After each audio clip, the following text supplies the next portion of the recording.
There's about to be political blood in the streets. Well, maybe it'll be political tea. I don't know.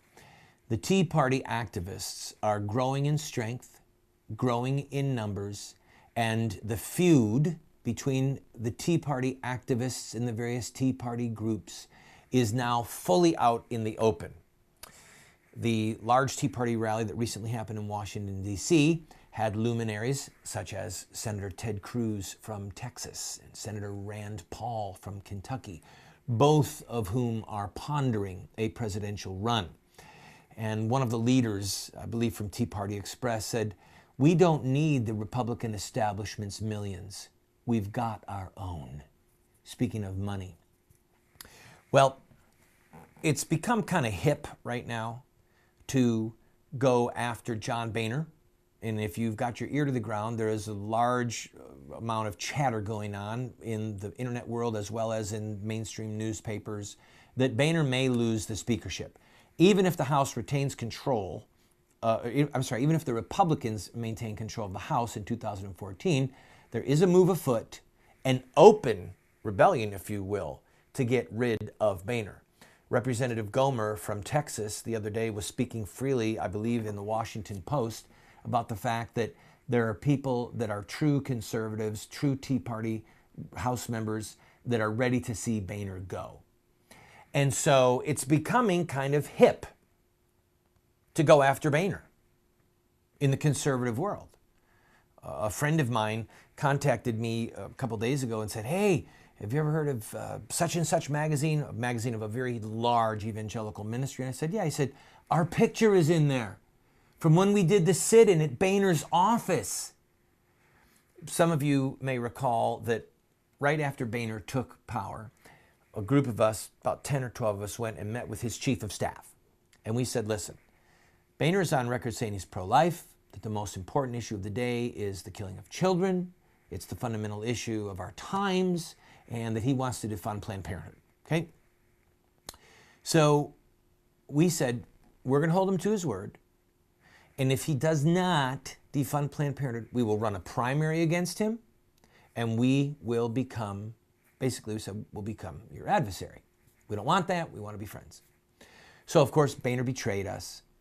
But up until the very moment that Boehner betrayed us, every pro-life group in the country was singing his praises, what a great leader he was, dropping press releases. We know that he's going to stand with us. Meanwhile, except for us, as far as major pro-life groups, we were sending out press releases saying he's going to betray us. We have to be ready to hold his feet to the fire after the fact. Okay? And then guess what happened? He caved into Obama and restored funding to Planned Parenthood. And what did the pro-life groups in Washington, D.C. do? Nothing. They didn't send out a press release saying, "Mr. Boehner, you told us you would do this and you didn't do it." Now, look, some say, well, we don't want personal attacks against the speaker. No, this isn't a personal attack. Personal attacks are bad. I mean, if he kicks his dog or yells at his kids, fine, that's not a part of this. But when he goes against a public policy issue that involves life or death, then we have to hold his feet to the fire. Why didn't they? Photo ops. Listen to me.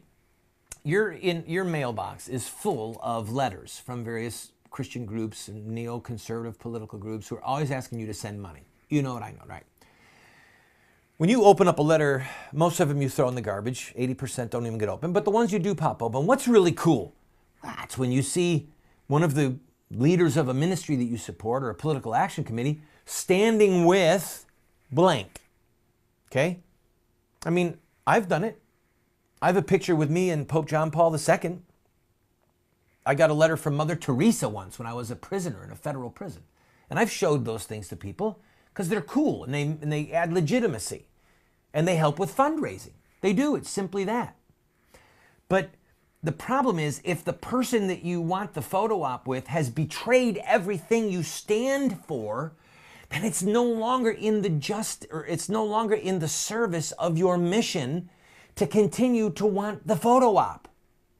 Do you understand? And so I know I'm over time, and I'm going to finish this quickly. Another huge Christian ministry recently met with Boehner and presented 45,000 signatures to say, you know, protect America's family, defund Planned Parenthood. And then their little publication, they said, and Boehner assured us that abortion is very important to him and he will continue his work to try and defund Planned Parenthood. What? I'm going to pop a blood vessel. What? And you print this? And you expect us to take you credibly? Never mind Boehner, but you expect us to take you seriously?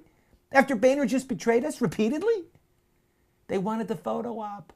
They wanted the picture handing Boehner the petition so that they could say, and then we're continuing on fighting for the causes that you believe in Washington, D.C. Send us money now.